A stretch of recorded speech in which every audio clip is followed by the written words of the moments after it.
Alors, donc les personnes commencent à entrer. Bonjour à tout le monde. Pour ce webinaire conférence qui est en partenariat avec l'école de la méditation. Et c'est un webinaire qui se déroule dans un contexte très particulier puisque c'est la semaine internationale de la médiation, c'est-à-dire la semaine mondiale de la médiation.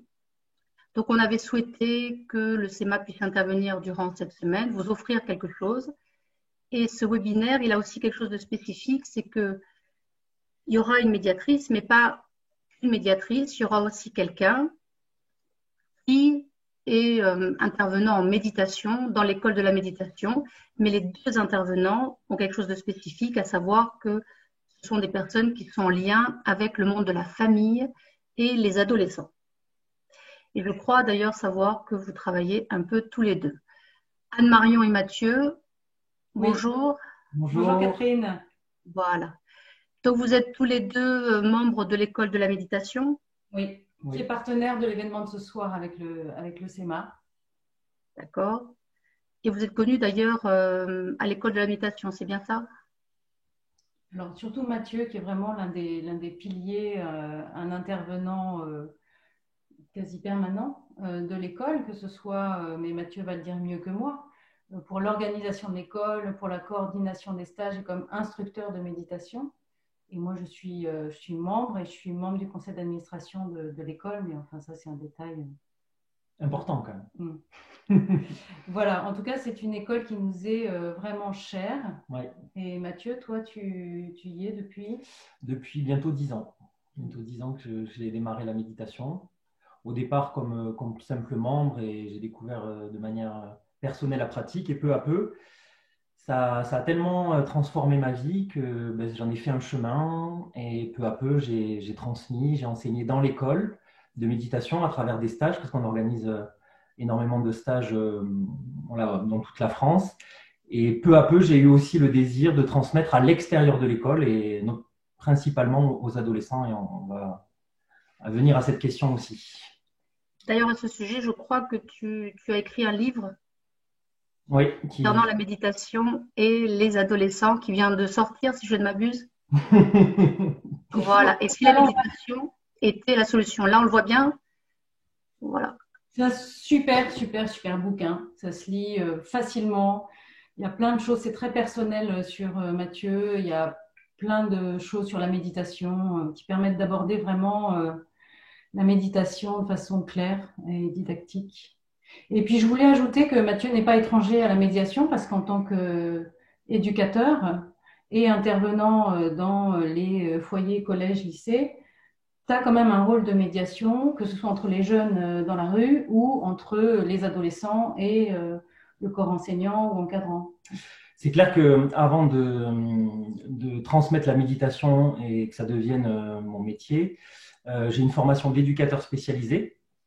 Et c'est vrai que depuis ma formation, on est formé aussi à avoir cette place un peu d'entre-deux, en fait. Et j'ai toujours, même personnellement, et c'est pour ça que le sujet de la médiation m'intéresse autant, c'est que j'ai toujours senti, je me suis toujours senti à l'aise dans cet espace d'entre-deux, entre à chaque fois deux mondes, et essayer de créer un contexte et des conditions pour réunir des mondes qui à un moment ne se parlent plus ou sont en conflit. C'est-à-dire que tu as joué un rôle informel en quelque sorte de médiateur. Et en même temps, si je comprends bien, c'est ce qu'on va aussi explorer, c'était ce que je trouvais intéressant dans ce sujet qu'on vous propose, à savoir les deux voies d'apaisement entre médiation et méditation. Et moi, ce que j'entends, c'est que la méditation peut aussi jouer un rôle de médiation entre les parents et les adolescents. Exactement, oui. Bon, très bien. Et tous les deux, si j'ai bien compris, vous avez aussi constaté, et Anne-Marion, peut-être que tu vas nous parler très brièvement de ton expérience en tant qu'avocate et en tant que médiatrice familiale, vous avez constaté les difficultés de dialogue et de relation, de communication entre les parents et les adolescents.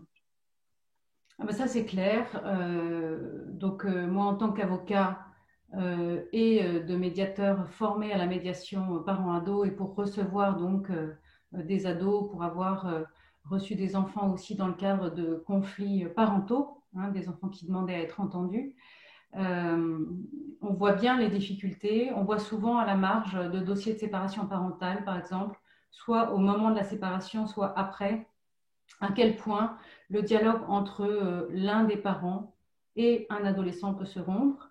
Et puis, on voit aussi les difficultés au quotidien de parents qui sont parfois en détresse et d'adolescents qui sont en détresse aussi. Il y a une rupture de dialogue, il y a une séparation symbolique qui doit se faire. Il y a une transformation en fait de la relation entre le parent et l'enfant qui se fait parfois dans le chaos. C'est un moment où la médiation a vraiment énormément à apporter. J'avais vraiment très envie de venir parler de ça à la semaine de la médiation. Merci beaucoup Catherine de nous avoir accueillis pour ça. Parce que je trouve que c'est une alternative vraiment intéressante à la thérapie. Parce qu'en fait, quand on est parent un peu en détresse, ado en détresse, on a tendance à aller vers un psy. Donc c'est très bien. Maintenant, je trouve que la médiation offre un autre cadre qui n'est pas thérapeutique, qui n'est pas expert, qui n'est pas analysant, mais qui est simplement un lieu de dialogue. C'est un processus court. On est dans quelque chose de court, on est dans quelque chose d'assez léger, on est dans quelque chose de très concret. On peut aussi chercher à bâtir des solutions. Et donc, j'ai vraiment envie de mieux faire connaître la médiation parent-ado. Je trouve que c'est vraiment fructueux, quoi, et abordable.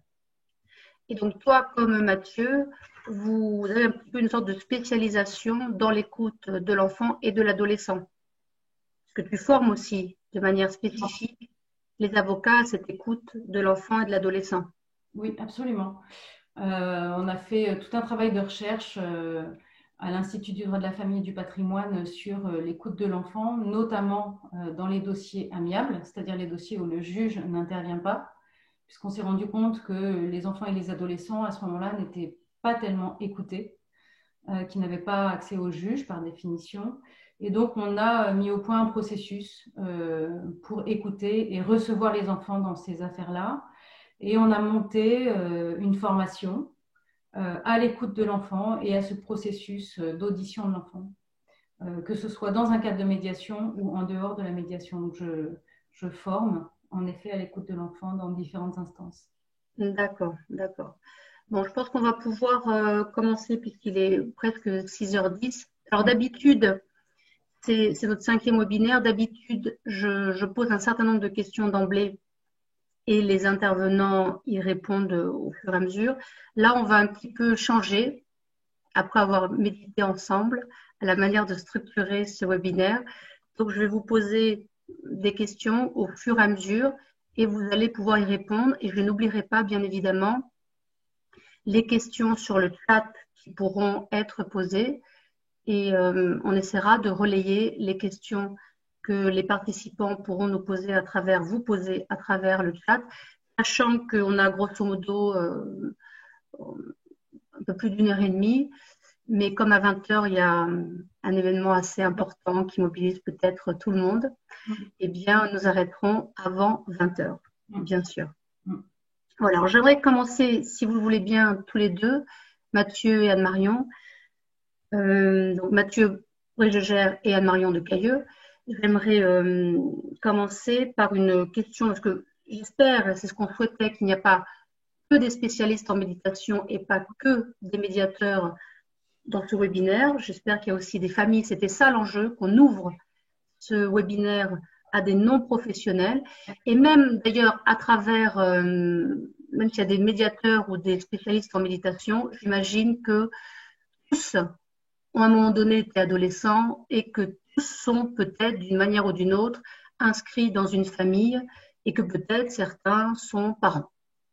Donc j'imagine que même s'il y a des médiateurs professionnels ici ou des spécialistes en méditation, eh bien on va s'adresser à vous, pas simplement en tant que professionnel, mais aussi en tant que personne, parce que c'est ça l'enjeu. Et d'ailleurs, je vous poserai, dans la liste des questions qu'on a vues, il y en a une qui n'y est pas et que je vous poserai aussi, c'est l'enjeu pour vous personnellement, si vous acceptez d'y répondre, et de la manière dont ça a pu changer votre vie familiale et en tant que mère ou père. Bon.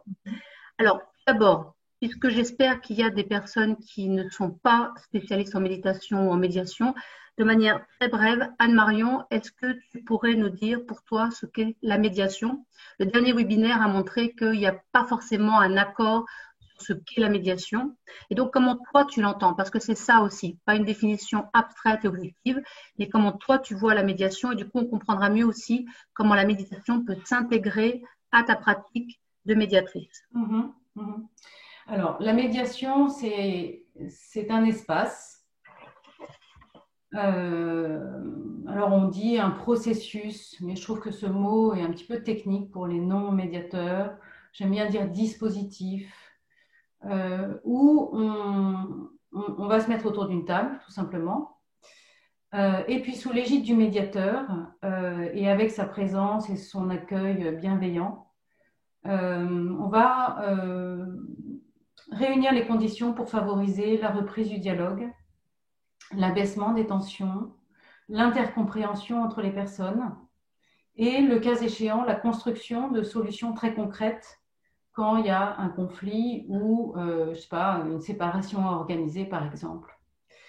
Le médiateur a ceci de spécifique qu'il est neutre, c'est-à-dire qu'il ne va pas donner son avis ni donner un conseil. Il est impartial, c'est-à-dire qu'il va soutenir la parole de chacun. Il est bienveillant, ça c'est vraiment important qu'il ait une qualité de présence bienveillante pour que tout le monde se sente à l'aise et se sente vraiment restauré dans sa dignité. Et il va animer les débats, c'est-à-dire par ses interventions qui seront de la reformulation, du résumé, un questionnement pour essayer d'être sûr que chacun s'est bien compris, favoriser vraiment l'intercompréhension et une dynamique d'altérité qui va permettre de résoudre donc un conflit. Voilà, j'espère que c'est clair. Bon. Merci Anne-Marion. Du coup, j'ai posé la même question en miroir à Mathieu. Est-ce que Mathieu, donc, tu peux nous dire comment toi tu vois la méditation? Très bien. En tout cas, juste déjà pour te remercier de créer cet événement. Je suis vraiment très heureux d'être là. Et pour répondre à ta question, donc pour moi, la méditation, c'est d'abord un moment où on va s'autoriser à faire une pause dans une journée. Et ça a l'air de rien, mais si on regarde un petit peu chacun notre vie, on peut se rendre compte que ces moments de pause, on n'en fait pas souvent ou jamais. Et qu'on est pris un petit peu dans une forme d'activisme et d'urgence sociale permanente et qui fait que c'est devenu, et c'est pour ça qu'on parle de plus en plus de méditation actuellement, c'est devenu presque une nécessité pour éviter tous les problèmes qu'on peut voir aujourd'hui de dépression, burn-out, d'épuisement professionnel. Donc il y a vraiment cette nécessité d'abord se poser, faire une pause pendant quelques minutes. Et ça, c'est déjà important de prendre ce temps-là. Et puis pendant ce temps de pause, on va essayer petit à petit de réveiller, et ça c'est vraiment quelque chose qui est assez extraordinaire, son intelligence sensorielle. Et c'est quelque chose qui est de plus en plus mis en lumière. Par ce biais-là, on va commencer simplement à se poser et à sentir sa présence corporelle. Des choses qu'on ne fait jamais. On a un corps, on vit avec lui, c'est notre maison en fait. Et on ne prend jamais le temps vraiment de le sentir. Et là, simplement, on va sentir ce corps-là par les sens. On va simplement petit à petit sentir sa respiration, on commence à sentir qu'on respire. Ça déjà, on ne s'en rend pas compte aussi tout au long de la journée, alors que c'est quand même la vie en nous qui est là, la respiration. On va écouter ce qui se passe autour de nous. Et ça, c'est des piliers, c'est des forces qui vont nous aider à nous installer dans le moment présent. Et ça va nous permettre vraiment de nous ouvrir à ce qui est là maintenant. Et de sentir le présent, de sentir cette présence et Anne-Marion parlait de présence, et c'est vraiment cultiver un sens de présence. Et dans cet espace où on développe son intelligence sensorielle, on va cultiver petit à petit une nouvelle attitude vis-à-vis de soi-même d'abord, et vis-à-vis de ce qui se passe dans l'environnement, c'est-à-dire qu'on va, pendant ces quelques minutes, entièrement tout accepter tel que c'est. C'est une acceptation radicale pendant quelques minutes de ce qu'on est et de ce qui se passe autour de nous. Et ça, c'est une attitude qu'on cultive au fur et à mesure du temps, révolutionne complètement notre vie peu à peu, parce qu'en fait, finalement, on le fait pendant les quelques minutes de pause qu'on s'accorde dans la journée. Mais peu à peu, cette attitude radicale d'acceptation de soi, eh bien, elle prend place dans plein de moments de notre vie quotidienne. Et en fait, ça, c'est pas rien parce que je m'en suis rendu compte par rapport à ma propre vie, mais aussi à toutes les personnes que je rencontre. On vit dans une société où on est tellement pris par une forme de tyrannie de performance, où il faut toujours être au top tout au long de la journée, qu'en fait, il y a plein de moments de la journée où on n'y est pas, parce qu'on est des êtres humains et qu'on est imparfait, et on s'en veut, en fait. Il y a une forme de culpabilité de fond, pas toujours consciente, pas toujours visible, mais qui pourtant nous tyrannise tout au long de la journée. Et là, juste un moment, même 5 minutes, où on fait cette pause et on apprend, en fait, à cultiver cette nouvelle attitude, ça change peu à peu toute notre vie, en fait. J'entends d'ailleurs ce que tu dis quand tu parles d'attitude. Moi, ça me fait penser à la posture de Pierre, du médiateur. Et puis, Anne-Marie a commencé par la notion d'espace, tu as commencé par la notion de moment. Et finalement, vous êtes rejoint à travers la notion de présence. Ouais. La présence qui est le cadeau de la présence du médiateur par son écoute active ou en tout cas par son intelligence sensorielle dont tu parlais. Ouais. Et en même temps, ce que j'entends, c'est que à travers ce corps dont tu parles, là, peut-être qu'on va rentrer dans un des tabous du médiateur qui, lui, en tout cas, les médiateurs ne parlent pas nécessairement beaucoup de leur corps. Donc là, il y aurait quelque chose d'intéressant aussi dans la capacité à offrir cette présence, qu'on soit médiateur ou qu'on soit, comment dit-on, méditant? Comment est-ce qu'on appelle ça? Méditant, c'est très bien. Méditant, d'accord. Merci. Alors du coup, approfondissons, si vous voulez bien, le sujet. Par rapport donc aux adolescents, qu'est-ce qu'il y a de spécifique dans la médiation donc avec adolescents? Et Mathieu, je te demanderai évidemment qu'est-ce qu'il y a de spécifique dans la méditation avec adolescents, s'il y a quelque chose de spécifique. Alors, ce qu'il y a de spécifique, c'est que la première chose, c'est les cas dans lesquels la médiation parent-ado peut intervenir sont vraiment très divers. Il peut y avoir une mésentente entre un ado et un de ses parents parce qu'il y a une incompatibilité de caractère, parce qu'il y a une recomposition familiale, qu'un parent a refait sa vie, que l'ado ne supporte pas sa belle-mère, son beau-père, parce qu'il y a un parent qui a eu un éloignement géographique et il y a quelque chose qui se distend, ou l'ado n'est pas content, parce qu'il y a une crise d'adolescence, comme on dit, cette espèce de crise d'adolescence, je ne sais pas si c'est un mythe ou pas, en tout cas on dit l'adolescent il change d'état, il bouillonne, quelquefois c'est le parent qui fait une crise d'adolescence, quand il se sépare notamment, ou qu'il y a une crise de changement de dizaine, ou qu'il y a un burn-out, ou on ne sait pas quoi, en tout cas il y a une crise. Donc ça peut être un problème de la relation entre l'ado et le parent, qui trouve sa source dans diverses choses. Ça peut être aussi révélateur d'un problème entre les parents, c'est-à-dire qu'on va aller chercher une médiation parent-ado, et on m'a encore appelé avant-hier en disant j'ai un papa qui ne parle plus à sa fille de 18 ans, enfin sa fille de 18 ans ne lui parle plus, et puis on creuse et je dis bah oui, très bien, et j'apprends que les parents sont en procès, que la mère est partie vivre à Bordeaux, et que finalement c'est la guerre entre les parents, et on se rend compte qu'en réalité la médiation, la première indication, ce serait une médiation entre les parents, à laquelle, le cas échéant, sera invitée l'adolescente pour venir exprimer ses sentiments et ce qu'elle souhaite dans la recomposition familiale. Mais en réalité, donc, le problème d'origine n'est pas entre l'ado et le père. Donc ça, c'est un deuxième cas. Ça peut être un enfant qui est en souffrance, soit parce que lui-même est en souffrance, il y a ses propres difficultés, décrochage scolaire, drogue, mauvaise fréquentation, etc., etc. Le parent est en détresse, n'arrive plus à avoir accès. Donc là, il peut y avoir besoin d'un tiers pour intervenir et mettre tout le monde autour de la table en dehors de la cuisine. Et ça peut être quand le parent est en détresse et que lui-même n'a plus accès à l'adolescent. Donc il y a tout un tas de situations dans lesquelles ce processus peut être tout à fait indiqué, qui n'est pas pathologique en fait. Ce n'est pas nécessairement un problème de névrose, de pathologie, qu'il faut que l'enfant fasse une thérapie ou le parent fasse une thérapie. Ça peut être simplement qu'on a besoin juste d'avoir un endroit où on va se poser, comme disait Mathieu, On va se réincarner, se regarder, se parler, s'écouter. L'écoute, c'est quelque chose en méditation qui est essentiel et en médiation qui est essentiel. Et on va lever les malentendus parce que un enfant se sent abandonné, mais quelquefois à tort. Un parent croit qu'un ado lui en veut, mais quelquefois à tort. Et quelquefois, il n'y a pas besoin de grand-chose en fait pour retrouver le dialogue.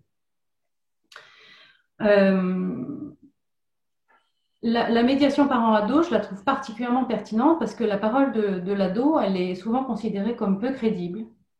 Par définition, je trouve, hein, peut-être que parmi ceux qui nous écoutent, on va me trouver injuste, mais moi, ce que je ressens, c'est que on a l'impression que l'ado, il est dans l'excès, il n'a pas le sens de la réalité, tout ce qu'il veut, c'est transgresser, il cherche à être cadré, donc il fait exprès de provoquer, etc., etc.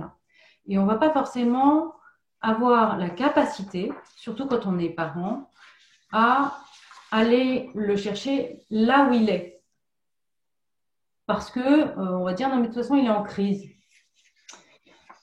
Donc, il y a besoin du soutien du médiateur, mais j'ai envie de dire décuplé, doublé, triplé, pour soutenir la parole de l'adolescent par rapport à la parole d'un adulte.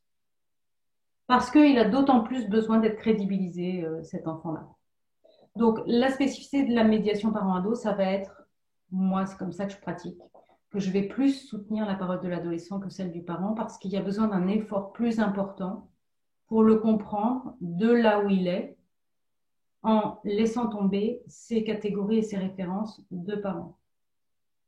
Quand tu dis plus soutenir, est-ce que ça veut dire que il pourrait y avoir un problème d'impartialité pour qu'il n'y ait pas de malentendu par rapport à ceux qui nous écoutent? Le soutenir, c'est lui donner plus de place, mais c'est ni le défendre, parce qu'il n'y a pas de jugement, mais simplement faire peut-être un peu plus d'efforts pour que sa parole soit compréhensible. Donc peut-être que la reformulation ne sera pas forcément reflet, pardon pour ce terme technique, où on ne va pas forcément répéter les mots de l'ado, mais on va chercher à les expliquer un petit peu différemment en lui demandant de contrôler, est-ce que c'est bien ça, est-ce que j'ai bien compris, mais peut-être une forme de traduction qui ne soit pas de l'analyse. Donc c'est vraiment quelque chose de très subtil de la part du médiateur, mais pour que vraiment, il y a un travail plus important à faire du départ de l'ado vers le parent. Et une fois que l'ado se sent, lui, compris, respecté, il peut ouvrir ses oreilles à la parole du parent, qui est finalement pour lui assez simple. Elle est simple, la parole des parents, c'est du cadre, c'est de la règle, et puis il y a de la levée des malentendus avec les émotions des parents qui ont eux-mêmes leurs choses à révéler, qui ne vont peut-être pas dire en premier ressort, parce qu'il y a aussi une autre chose qui peut servir, c'est que le parent, il se dit, moi je ne peux pas dire à mon enfant que je souffre, sinon il sera perturbé. C'est mal, c'est malsain, c'est mal, je ne suis pas un bon parent, il faut que je sois fort, mais ce n'est pas forcément évident. Quelquefois, il faut aussi faire entendre à l'enfant que si le parent s'est comporté comme ça, il y a pu y avoir une maladresse, il y a pu y avoir un malentendu, il y a une explication dont l'enfant n'est pas forcément responsable. La médiation parent-ado, je pense qu'elle est pertinente aussi parce que le parent est dans une immense empathie par rapport à son adolescent. Et l'adolescent, il est souvent en souffrance, dans un monde sans repère. Et le parent qui le ressent, il souffre de la souffrance de son enfant. Ce n'est pas la souffrance du parent qui est contrariée, c'est que son cœur est relié. Mais comme le parent ne le sait pas, ça on le découvre vraiment en méditation et c'est vraiment extraordinaire, comme on se rend compte que quelquefois la souffrance qu'on a, ce n'est pas la sienne propre. Tu parles d'empathie. On n'a pas conscience que s'il ne ressent pas sa souffrance à lui, c'est celle de son ado parce qu'il est en hyper-empathie. Eh bien, il le juge, il le rejette, il le critique, il lui fait la morale, il le coach. Alors qu'en réalité, le geste, ce serait de se rendre compte que la souffrance que le parent a en lui, c'est celle de son ado et de lui rendre et que chacun retourne à sa place. Et donc, la médiation parent-ado permet, grâce à la triangulation du médiateur, de remettre chacun à sa place. Donc ça, c'est vraiment un immense bénéfice. Quand tu parles d'hyper-empathie, ça veut dire que si je comprends bien, le parent est en super sympathie ou compassion avec son adolescent, voire parfois peut-être s'il y a un conflit fort, en antipathie. Et donc la médiation, ça permettrait par l'empathie du médiateur de permettre aux parents de dire son amour sans être dans la souffrance partagée avec l'enfant ou l'adolescent. Oui, et puis et ça, c'est Mathieu qui est là pour en parler, parce que c'est vraiment de la méditation pour le coup. Je perçois que la pointe que j'ai dans la poitrine et la colère que j'ai, c'est parce que je vois que mon enfant est mal. Une fois que j'en prends conscience, il y a quelque chose qui se dissout. Et là, je peux renvoyer à mon enfant que je comprends qu'il souffre, au lieu de lui reprocher de souffrir. Tu comprends? Et ça, la médiation peut arriver là aussi, c'est-à-dire que c'est un espace où l'enfant, l'adolescent va pouvoir exprimer sa souffrance.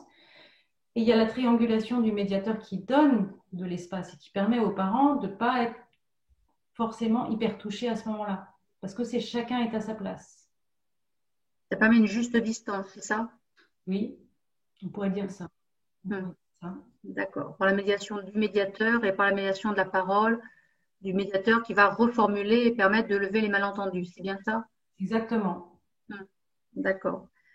Donc oui. Très, très concrètement, juste pour terminer, oui. Ça implique, en ce qui me concerne, donc de recevoir d'abord les parents individuellement, puis l'adolescent individuellement, puis de m'assurer que l'adolescent est vraiment adhère à la médiation. Et il y a un coaching des parents pour qu'ils comprennent que c'est pas que je vais défendre l'adolescent, mais je vais faire un peu plus d'efforts en sa faveur. Et je leur demande, eux, de faire un peu plus d'efforts de non-jugement, de non-critique, d'écoute, de non-intervention. Et ça, la méditation peut aider les parents à ne pas sauter sur quelque chose qui les perturbe, mais à vraiment réceptionner, laisser décanter, attendre.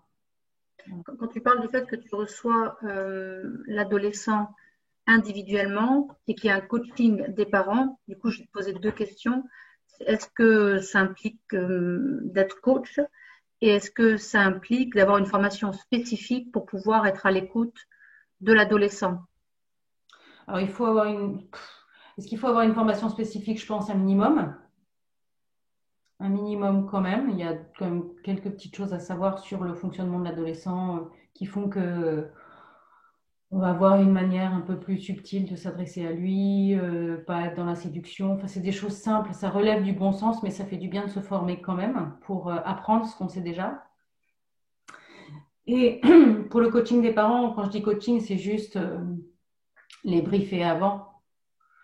Et par contre, ce que je veux aussi préciser qui est important, c'est qu'il y a la confidentialité quand même qui fait que ce que l'adolescent va me délivrer, je ne vais pas aller le répéter aux parents sans que l'adolescent me l'ait demandé ou hors de sa présence. Ça veut dire que les entretiens, c'est surtout pour créer une relation de confiance avec chacun et fixer le cadre de la médiation, c'est ça? Et voilà, pour favoriser aussi ma propre compréhension des choses. Je trouve sinon, il y a trop de tension, on est dans une marmite bouillante, c'est vraiment compliqué de travailler, je trouve. Donc, c'est un premier temps d'apaisement. Oui. D'accord. Donc, Mathieu. Oui. Oui, donc la méditation. Qu'est-ce qu'il y a de spécifique dans la méditation avec les adolescents? Alors, pour répondre à ta question, peut-être que je vais partir d'une situation concrète, un petit peu générale, comment j'interviens quand notamment je rencontre des adolescents, des groupes d'adolescents, là je vais parler au départ, des groupes d'adolescents dans des classes. Donc, en fait, petit à petit, ça a été possible que j'intervienne dans des établissements scolaires, notamment des lycées et des collèges, donc en total accord avec l'éducation nationale. Donc, il y a eu tout un travail qui s'est fait peu à peu pour que je puisse intervenir dans des classes. Et donc là, peut-être revenir sur un exemple concret, comment je fais quand je vais rencontrer une classe, que ce soit de collège ou de lycée, qu'est-ce qui se passe, comment je leur transmets cette pratique. Et donc j'arrive, et c'est toujours un moment au départ particulier, et je l'ai vu dès les premières fois. Je ne vais pas commencer directement à parler de la méditation en direct, ou de les faire méditer directement, en tout cas dans les premières fois, mais ce que je me suis rendu compte que le plus important, ça va être de créer une atmosphère. On parlait d'espace, Anne-Marion parlait d'espace. Et là, il y a vraiment quelque chose, entre la méditation et la médiation, il y a vraiment, elles sont sœurs dans ce sens-là, où le plus important au départ, c'est de créer une atmosphère propice.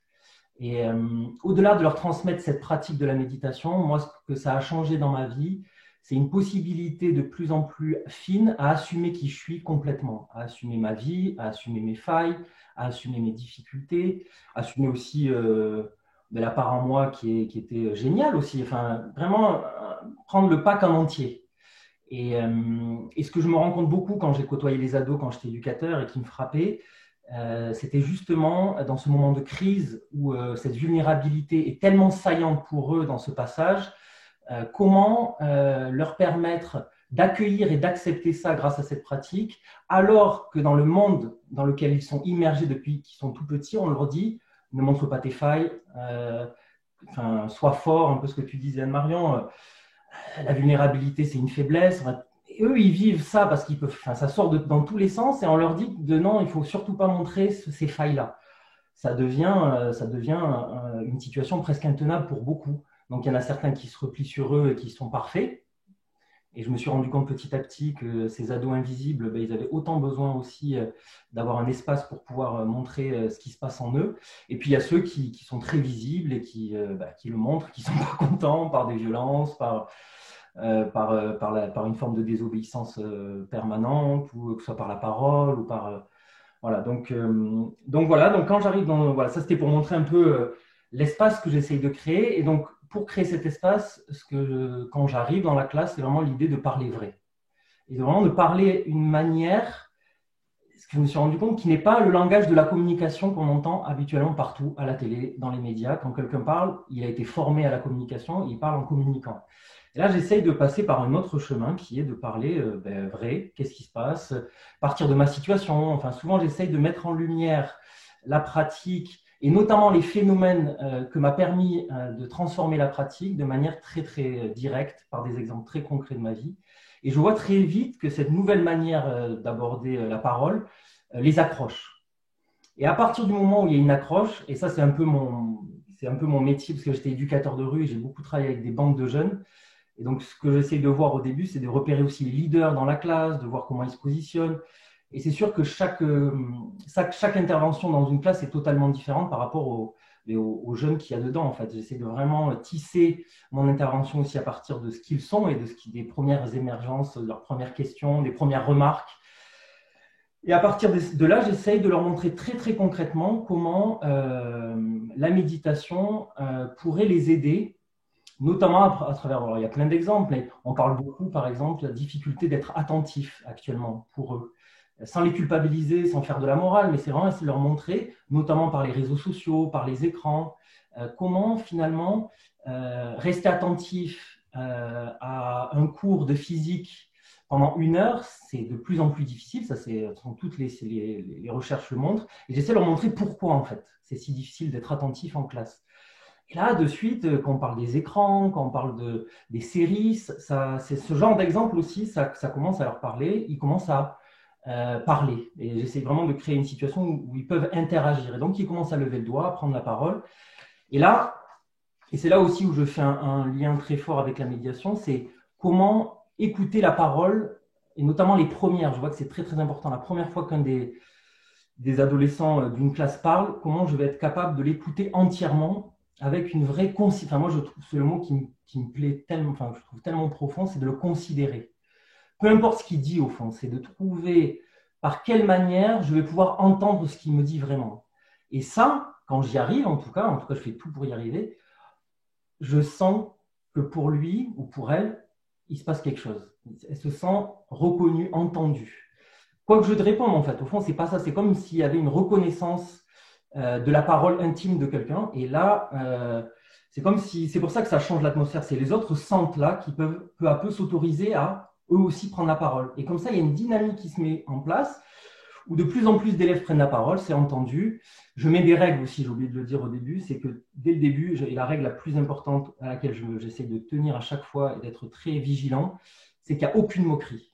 C'est-à-dire que si un adolescent, enfin un élève prend la parole, je ne supporterai aucune moquerie pendant qu'il prend la parole, pour essayer vraiment de créer cette atmosphère de confiance. Et ce que je trouve frappant à chaque fois, parce que j'invite toujours des enseignants, donc il y a toujours l'enseignant qui est là, je suis là dans une heure de classe, donc il y a toujours l'enseignant qui devait faire l'heure de classe, mais j'invite toujours d'autres enseignants à venir voir, enfin c'est vraiment un théâtre expérimental un peu, et je vois comment peu à peu, dans cette ambiance, les adultes se sentent eux aussi de plus en plus à l'aise.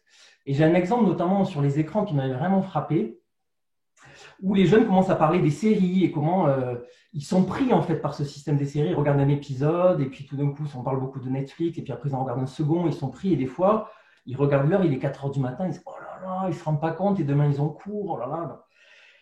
Et donc on parlait de ce genre de... Et à un moment, il y a l'enseignant qui était là qui prend la parole, il dit « Ah mais moi ça m'arrive… » Enfin, très authentiquement, il parlait vrai, quoi. Tout d'un coup, il parlait vrai et il a parlé de son expérience des séries. Et là, tous les élèves, ils l'ont regardé, ils se disent « Monsieur, vous regardez des séries, vous aussi ?»« Oui, oui, oui. Ah, et vous regardez quoi comme série ?»« Ah, ben alors, il commence à dire quelques exemples de séries. » Et là, enfin, j'ai senti que l'atmosphère, il se passait quelque chose. Et quelques jours plus tard, cet enseignant vient me voir, il me dit « Mais Mathieu, merci, parce que juste ce petit moment, et bien depuis, l'ambiance a complètement changé dans mes cours. Il s'est passé vraiment quelque chose. Alors, je ne raconte pas ma vie à chaque fois, mais quelque chose s'est détendu dans l'atmosphère et les élèves sont plus à l'écoute. Je sens qu'il y a quelque chose qui s'est passé. Et bien là, je me suis dit, ben, c'est ça en fait que j'essaie de créer au-delà de la méditation.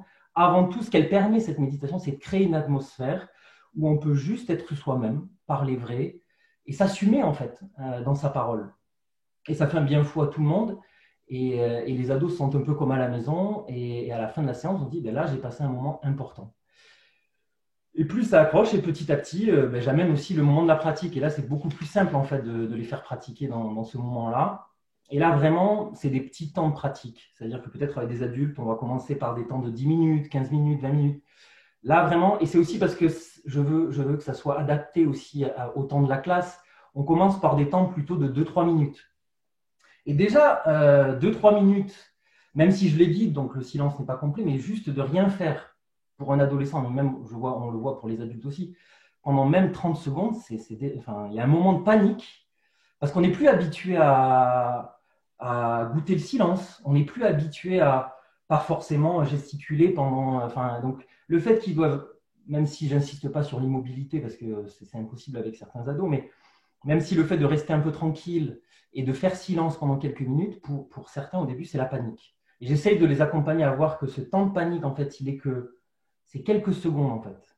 Et s'ils acceptent de traverser ce petit moment de panique ou d'angoisse ou d'anxiété, de rien faire, ils découvrent qu'en fait, ils ont besoin, comme nous, de faire ce temps de pause. Et là, moi, au début, quand j'ai commencé, je ne savais pas si ça allait marcher. Franchement, je me disais, j'avais vraiment peur. Et j'ai vraiment de très très belles surprises aujourd'hui dans les classes que maintenant c'est bien installé, que des élèves maintenant demandent aux enseignants, parce que je forme aussi les enseignants à côté pour qu'après ils puissent être autonomes en fait, les enseignants pour le faire eux-mêmes, et bien que c'est parfois les adolescents qui lèvent le doigt, monsieur là, madame, on a besoin d'un temps de méditation là, parce qu'on sent qu'on est un peu agité tous dans la classe, que ça va, on n'est plus du tout, et donc des surprises comme ça, j'aurais jamais imaginé. Et finalement, ça me redonne confiance encore plus en cette pratique. On a besoin, comme je le disais au début, de faire ces temps de pause parce que toute la journée, l'adolescent, il est complètement surstimulé à chaque minute, en fait. Si ce n'est pas le cours, ça va être les réseaux sociaux. Enfin, voilà. On est surstimulé comme ça de manière permanente et on oublie que faire une pause, ça peut complètement transformer notre rapport au monde. Et le silence, comment c'est important. Et en fait, ils se rendent compte, ils découvrent que le silence n'est pas vide. En fait, qu'ils commencent à rien faire, des fois, donc je parle, donc ils entendent ma voix, mais des fois je laisse des petits moments de silence, ils découvrent, il y a plein de petits bruits autour d'eux. En fait, ce silence qui fait si peur, qui fait que quand ils rentrent à la maison, ils allument de suite la radio ou la télé ou la musique, en fait, ils peuvent l'apprivoiser. Et j'ai beaucoup de témoignages, en fait, que ça les aide énormément. Et cette atmosphère, pour revenir à cette idée d'atmosphère, cette atmosphère qu'on crée pendant un moment dans la classe, l'aspiration que j'ai, c'est d'amener ce type d'atmosphère dans tout un établissement. Donc, j'essaie vraiment d'intervenir vraiment à tous les niveaux de l'établissement. Donc, comme je vous disais, les enseignants, mais aussi les cadres, les proviseurs, les principaux, pour essayer de transformer l'atmosphère générale de ces espaces où, en fait, moi, le constat que je fais un peu partout, c'est que notre monde nous sépare un peu les uns des autres. Et la méditation crée des passerelles, en fait. On est un peu tous dans notre bulle, on est un peu tous repliés sur soi parce qu'il ne faut surtout pas montrer justement nos failles, notre vulnérabilité, tout ce qui ne va pas en nous. Et là, par le biais de la méditation et de l'atmosphère qu'on crée, ça crée des passerelles, des ponts, et on peut dialoguer sur ce qui est difficile. Et ça fait du bien, en fait, de pouvoir avoir la possibilité de parler de ce qui est difficile. Hmm. Ce que j'entends dans ce que tu dis sur cette atmosphère, ça me fait penser à Arditi, c'est pour ça que je le ferai aussi. J'imagine qu'on a un peu ce cadre de référence sur l'atmosphère et la posture. Qu'en fait, la pratique de méditation que tu proposes, elle implique d'abord tout un temps de préparation dans lequel j'entends beaucoup de choses similaires avec la médiation, c'est-à-dire quand tu dis je parle de moi, ben ça c'est le message jeu en communication non violente. Quand tu dis je vais en quelque sorte offrir ma vulnérabilité, ça c'est tout à fait l'axe de la médiation humaniste propre à Jacqueline Moreno. On essaie d'écouter le cri, la souffrance, accueillir toute la part de l'humanité en chacun, sans jugement. Ça c'est aussi toute l'écoute active rogérienne. On accueille sans se moquer. C'est l'acceptation positive inconditionnelle. Et puis j'essaie voilà, d'être authentique. Ça, c'est toute la congruence rogérienne.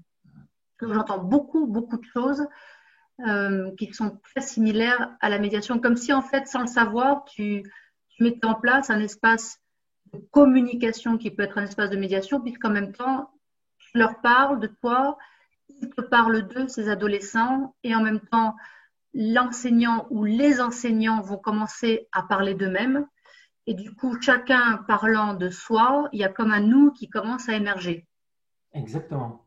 C'est vraiment là, c'est vraiment c'est parfaitement ça. C'est une reconnaissance mutuelle, ce que je me rends compte, et je le vois aussi enfin, ce qui est fou, quand je parlais de cet isolement, en fait, c'est pas que les ados, les adultes, c'est moi quand je fais des formations dans les enseignants, j'essaye qu'il y ait des techniciens, qu'il y ait les cadres qui viennent, la comptable, et en fait, je crée aussi ce moment où ils peuvent parler de ce qu'ils viennent vivre pendant la méditation, de leur expérience. Il y a beaucoup ce travail aussi d'être dans le sensoriel et après de parler aussi de ce qu'on ressent. Parce qu'en fait, on n'en parle presque jamais de ce qu'on ressent. Déjà, on ne sait pas ce qu'on ressent et après en parler, ça devient une autre étape. Et là, petit à petit, ce que je vois, c'est que les enseignants commencent à se déplacer, à aller voir un petit peu ce qui se passe du côté. Moi, il y a un exemple qui m'a vraiment frappé. Il y avait toute celle qui s'occupait de la comptabilité dans un lycée. Donc, elle gérait vraiment toutes les comptes. Je ne sais plus son titre, mais et elle a voulu faire cet atelier méditation. Donc, tous les autres enseignants, déjà, ils étaient un peu étonnés qu'il y ait cette dame qui est là. Et à la fin de la première séance, il y a un enseignant qui me dit, en fait, elle nous fait tous un petit peu peur. Elle est dans son bureau, on ne lui parle pas trop. Enfin, c'était vraiment quelqu'un qui était un peu une forme de bouc émissaire, en fait, de son rôle et de peut-être sa manière d'être à ce moment-là. Et peu à peu, au fil des séances, elle a commencé à parler de sa propre expérience, les autres parlaient de leur propre expérience, et ça a complètement transformé leur relation entre eux, en fait. Ils se sont mis à la place de chacun. Et la secrétaire, elle est venue me voir à la fin, elle me dit, mais maintenant, ils viennent tous dans mon bureau, ils discutent, ils me racontent des trucs. Enfin, c'est ça, changer l'atmosphère, en fait. Et c'est ce que tu dis, il y a un moment, on se noue, cette reconnaissance mutuelle, on n'est plus vraiment séparés, en fait. Et ça permet tous les possibles, en fait. Donc ça va un petit peu à l'encontre, en tout cas moi, de l'image que je me faisais de la méditation. Quand on pense à la méditation de manière très caricaturale, bien sûr, hein, on pense à quelqu'un qui est isolé, qui est seul, dans le silence, qui ne fait rien et qui va rester un petit peu dans sa bulle. Ouais. Alors que là, ce dont tu me parles, c'est toute une approche où il y a de la relation. Tu parlais de passerelle. Et donc, comme si l'objectif de la méditation, c'était pas pouvoir me sortir de ce monde au plus vite, et de la relation difficile avec les autres et me retrouver dans mon cocon, dans une forme d'isolement protecteur. Là, ce que j'entends, c'est que, en fait, ce temps de pratique qui peut être très bref, sa fonction, c'est de recréer du lien avec soi et avec les autres. Tout à fait, ouais. C'est vraiment une pratique relationnelle et tu as raison de mettre en lumière que c'est une des reçues très fortes, mais en même temps parce qu'elle est dans les journaux, parce qu'il y a certaines personnes qui en parlent comme ça, parce que c'est notre monde en fait de se protéger. Donc quand il y a une pratique qui arrive comme ça d'ailleurs, on l'instrumentalise tout de suite et on en fait quelque chose qui s'adapte un peu à ce monde en fait. On amène cet inconnu à notre connu à nous, mais c'est complètement rien à voir avec ça. Au contraire, moi, ça m'a jamais autant ouvert au monde en fait. Ça m'a jamais autant permis déjà, en fait, c'est pour ça qu'en fait, ce que ça permet de faire, c'est une découverte qu'il y a une non-séparation entre justement ce que je suis, ma présence, quand je sens mon corps, quand je sens mon respiration, en fait, c'est directement en rapport au monde. Et c'est pour ça qu'il y a tout un accompagnement aussi d'apprendre à écouter l'environnement présent. C'est surtout pas rester dans sa bulle, justement, parce qu'on écoute et c'est ça, ça enlève toutes ces images là où on voit quelqu'un qui est dans un caisson, enfin voilà, qui se coupe complètement du monde. Au contraire, au contraire. Donc, ce n'est pas une posture de fermeture. La méditation serait plutôt une posture d'ouverture, d'ouverture à soi, ou si même on se recroqueville sur soi, c'est pour mieux dans l'intention, on parlait de bienveillance au tout début, pour mieux dans l'intention s'ouvrir aux autres et être à l'écoute des autres. Du coup, Anne-Marion, j'aimerais te poser une question parce que toi, tu fais de la méditation. Oui. Depuis un certain temps. Depuis combien de temps? J'ai découvert la méditation chez moi avec les méditations guidées de Fabrice Midal qui a fait des CD, je ne sais pas, il y a 6-7 ans. Et j'ai fait mon premier séminaire avec l'école en 2016. Et depuis, je suis très assidue. Et en effet, telle que la méditation est enseignée à l'école de la méditation, qui s'appelait anciennement École occidentale, mais qui vient d'être rebaptisée, c'est vraiment important de dire la méditation, c'est pas pour qu'on se calme, c'est pas pour qu'on arrête de penser, c'est pas pour qu'on soit dans la bulle. La méditation avec de la musique d'ascenseur, c'est hors de question. Il n'en est pas question. Et dans les cours, il y a toujours un moment de questions-réponses et d'échanges. Parce qu'en fait, la communauté, aussi le fait de pouvoir méditer en groupe régulièrement et d'échanger sur cette expérience est absolument fondamental. C'est vraiment très, très important. Qui est d'abord un enseignement théorique, pardon pour le mot, sur la méditation qui permet d'amplifier son expérience. Donc ça par un instructeur vraiment chevronné, et puis ensuite il y a un temps d'échange et de partage, c'est essentiel. La méditation, c'est pas que le silence, c'est un dialogue aussi. C'est possible de dialoguer en méditant. Alors le temps de méditation est en silence et en immobilité quand même, mais on est relié et on est ouvert. Et du coup, qu'est-ce que ça a changé pour toi de faire de la méditation en tant que médiatrice? Et est-ce que ça a changé quelque chose dans ta pratique et dans ce que tu peux offrir en tant que médiatrice aux adolescents et aux familles? Ça a changé énormément. Et d'ailleurs, ça a tellement changé les choses que j'ai voulu en témoigner l'année dernière à la même époque à l'école où j'avais fait une causerie là-bas qu'on trouve sur la chaîne YouTube de l'école sur le parallélisme entre médiation et méditation. Donc, au-delà de tous les aspects un peu jumeaux dont on a parlé, moi, ma pratique personnelle, ça l'a complètement transformée puisque en plus, je venais de la profession d'avocat, qui est une profession très jugeante, très directive, un peu nerveuse, qui veut du résultat. Donc, je pense que mes premières expériences de médiateur étaient d'être assez directive, de proposer des ordres du jour, d'investiguer, de poser des questions pour moi, ma compréhension. Et année après année, entre mes formations à la méditation, à la médiation, j'ai vraiment pu approfondir ma capacité d'écoute. C'est-à-dire qu'aujourd'hui, mais même en tant qu'avocat, je pense que 80% de mon job, c'est d'écouter. Et en fait, c'est absolument magique ce que ça produit. Donc, l'écoute intègre la reformulation et tout ce qu'on utilise. C'est une manière d'écouter, mais c'est vraiment fondamental. Donc, c'est écouter aussi ce qui se passe à l'intérieur de moi, mes petites voix, mes sensations. À un moment, quelqu'un va me dire quelque chose, je vais avoir un acouphène, je vais avoir envie de dormir. Et tout ça, ce sont des signes, en fait. Donc, j'apprends à les repérer, alors qu'avant, je ne les voyais pas. J'étais complètement mentale à analyser, à guider, à essayer d'avancer, y arriver, à l'accord. Donc, aujourd'hui, j'écoute à l'intérieur, j'écoute à l'extérieur. J'ai gagné en disponibilité, c'est-à-dire que j'ai développé une capacité à ne pas préparer de réponse, mais à être vraiment là, en écoute, en réception, disponible. J'ai développé ma capacité à ne pas juger, qui n'était vraiment pas naturelle dans la profession d'où je venais. Et pour ça, il y a un enseignement à l'école qui s'appelle Foutez-vous la paix, développé par Fabrice Midal, qui est absolument génial, qui permet de me foutre la paix et de foutre la paix aux personnes qui sont en face de moi. Elles n'ont pas envie de se mettre d'accord. Je leur dis, OK, vous voulez pas vous mettre d'accord. Et en fait, quelquefois, simplement, le fait de pointer ça, c'est absolument magique. Et il n'y a pas de problème, je n'ai plus de projet pour les personnes. En fait, la médiation, c'est leur espace, c'est pas le mien. Donc, s'ils veulent pas s'entendre, ils veulent pas s'entendre. S'ils veulent pas rétablir la confiance, ils veulent pas rétablir la confiance. Et on part de là où les personnes sont. Ça, c'est vraiment la méditation qui m'a aidée à l'approfondir. Voilà, je pense développer une qualité de présence. Là, j'ai l'impression de faire un peu ma pub, mais malgré tout, je pense à m'incarner, qui fait que physiquement, je pense qu'il y a des choses qui sont un peu différentes. Donc, en fait, ça a renforcé un petit peu, ce que j'entends, c'est que ça a renforcé ta neutralité, ta capacité à ne pas vouloir à tout prix qu'il y ait un accord. Et si je puis me permettre, puisqu'on a fait des comédiations ensemble, je peux témoigner qu'effectivement, tu avais posé cette question. Enfin, tu avais dit, écoutez, manifestement, vous n'êtes pas d'accord. Moi, c'était quelque chose en tant que médiatrice que je n'aurais pas osé forcément dire pour pas faire un ancrage négatif. Et ça a produit un effet très positif.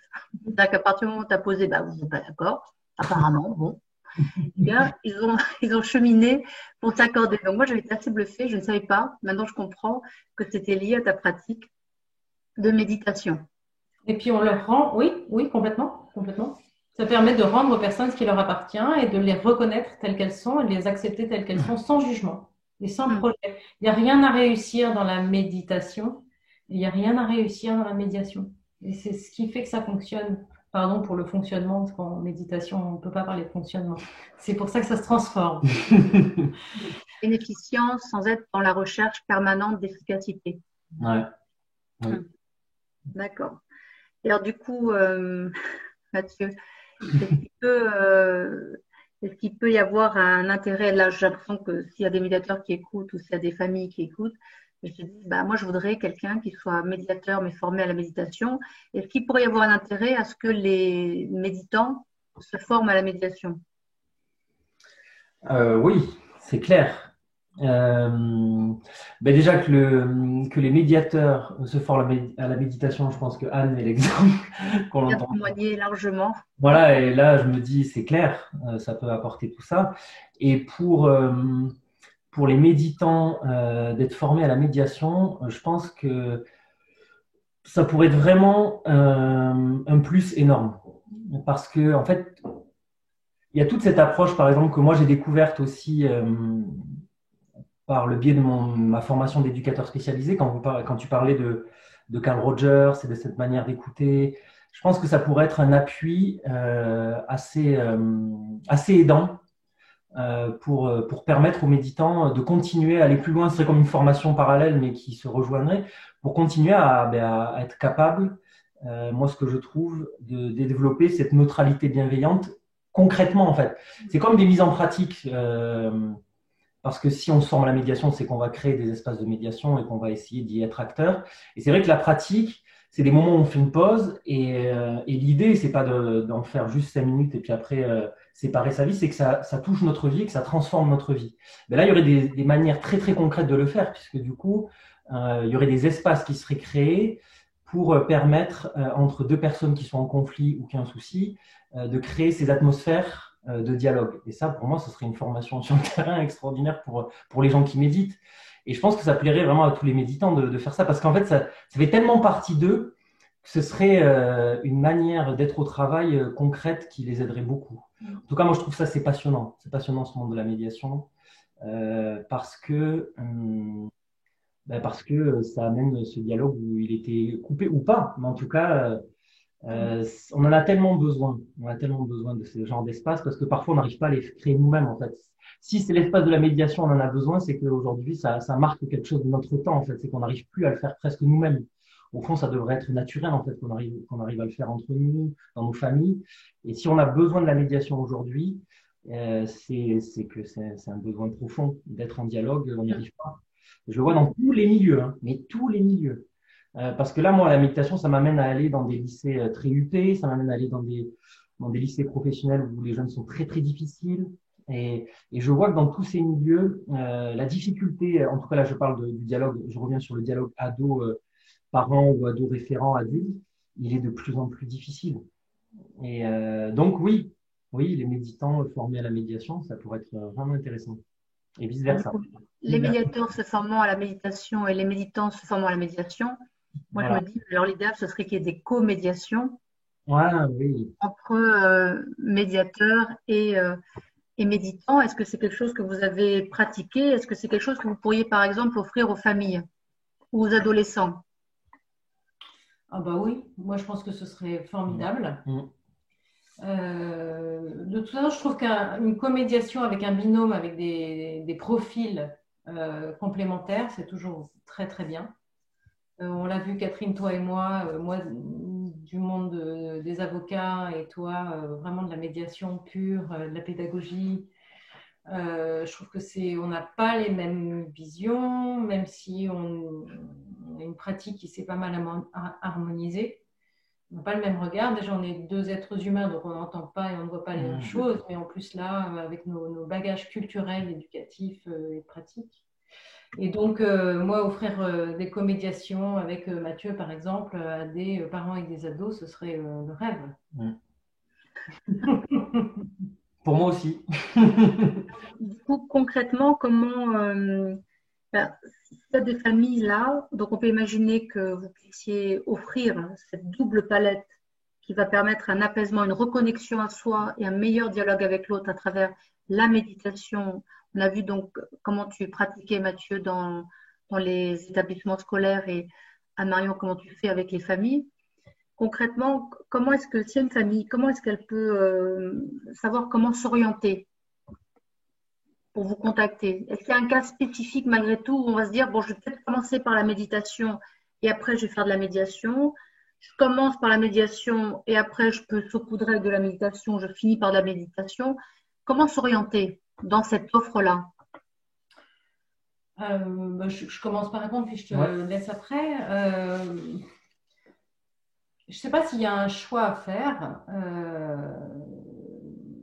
Je pense que la médiation, encore une fois, c'est sur un temps court. On est sur une séance individuelle par personne, 2-3 séances de tout le monde ensemble. On va accompagner à un temps donné. Et après, on se revoit 6 mois après s'il faut, mais on n'est pas sur un processus long, alors que la méditation, pour moi, ça a vocation à devenir un peu une façon de vivre. C'est quelque chose qu'on a avantage à faire tous les jours ou plusieurs fois par semaine, quelque chose de partagé ensemble et dans la sphère intime, familiale, à la maison. Alors que la médiation, il faut aller se porter à l'extérieur. Donc, après, on peut aller voir Mathieu qui instruit en méditation et ou faire une médiation avec moi, éventuellement Mathieu, co-médiateur. Après, l'idée n'est pas de méditer au démarrage des séances de médiation, mais encore qu'on pourrait se demander. Moi, j'avais interrogé Mathieu en lui disant comment est-ce qu'on peut faire méditer les personnes sans leur dire. Oui. Mais après, commencer une séance de médiation avec un temps de méditation ou un temps de pause. Ouais. C'est vrai qu'on en avait parlé une première fois, il y a quelques temps, la première fois qu'on s'était vu pour parler de ce projet de faire cette webconférence ensemble. Et depuis, ça a œuvré un petit peu en moi. Et je me dis que, franchement, s'il y a une comédiation, par exemple, ce serait enfin, je pense qu'aujourd'hui, c'est tellement. Parce qu'au début, moi, quand je suis allé dans des établissements scolaires, peu de gens pensaient que l'éducation nationale serait capable d'ouvrir ses portes.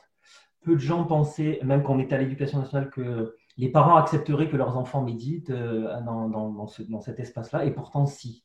Et je me dis finalement que pourquoi pas, alors il faut encore réfléchir, et je pense qu'on va travailler sur ça, mais pourquoi pas démarrer un temps de médiation en se posant en fait. Et si on arrive à trouver, parce qu'en fait la méditation c'est pas un protocole, c'est pas dogmatique, elle demande à se marier, enfin il y a le fond qui est le même, mais elle demande à se marier à chaque situation. Et là je pense qu'on pourrait penser quelque chose, un type de méditation, parce que moi avec les ados j'ai dû faire une méditation complètement adaptée en fait, mais un type de méditation qui sera adapté à cet espace et verbaliser avant pour en parler à tous les acteurs de la médiation pour qu'ils puissent s'autoriser à se poser. Et je pense que comme ils arrivent souvent stressés, avec des appréhensions, si on arrive à créer une situation de pratique où ils accueillent simplement ce qu'ils sont, peut-être un foutez-vous la paix, enfin une pratique, ça pourrait peut-être, je ne sais pas, moi je sens que c'est à tenter en tout cas, en expérimentation après. Hein.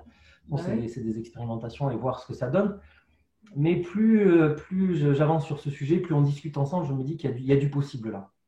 Et je voudrais ajouter pour la méditation, mais c'est Mathieu qui va mieux le dire, que dans son livre, il y a des méditations guidées, d'accord, de quelques minutes. Donc, on peut flasher la page et on a l'audio sur son téléphone. Est-ce que tu veux bien remontrer le livre, s'il te plaît, parce que peut-être des personnes n'ont pas vu au tout début. Et donc, l'enjeu, c'est que les ados et les parents peuvent méditer chacun de leur côté, s'ils veulent. Ils peuvent méditer en même temps, s'ils veulent. Après, à terme, un ado pourrait guider une méditation dans sa famille. Ça pourrait être chouette aussi de se dire, un ado va se former avec Mathieu, va pratiquer la méditation, ou à l'école de la méditation où il veut, où il achète des CD audio de Fabrice Midal ou de n'importe quoi. Il y a beaucoup de ressources. Il faut faire attention. En tout cas, Mathieu en donne. Et après, l'adolescent, il est capable de guider des méditations en famille. Il suffit d'une chaise, en fait. Il suffit d'avoir une chaise. Oui, c'est vrai, il n'y a pas besoin vraiment de matériel. Une chaise suffit. Et en fait, moi, quand je suis dans les classes, en fait, je n'amène pas des coussins de méditation. On le fait sur leur chaise, en fait. Comme ça, ils peuvent se rendre compte qu'ils peuvent le faire aussi très facilement à la maison. Et là, ce que tu dis, Anne-Marion, ça me fait penser à une situation justement, parce que j'interviens pas forcément que dans les établissements scolaires, j'interviens dans d'autres types de dispositifs. Et notamment, je pense à un dispositif qui s'appelle l'atelier relais. Et en tout cas, j'interviens dans celui ça s'appelle l'atelier relais dans le Val-de-Marne.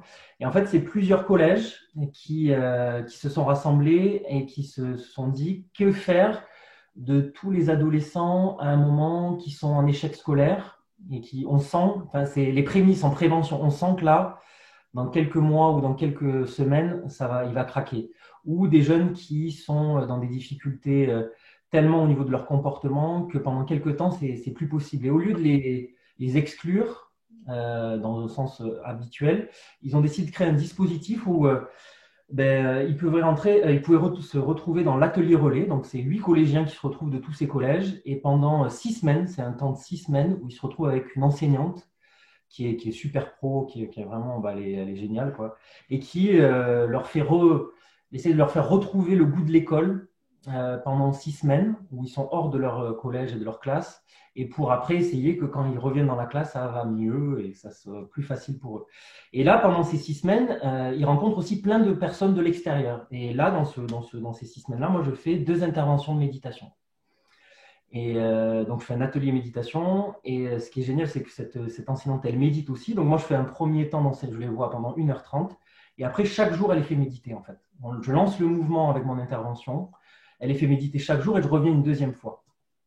Et à la fin des 6 semaines, il y a un temps de festif où tous les parents viennent et les adolescents du petit groupe présentent un peu ce qu'ils ont fait pendant les 6 semaines.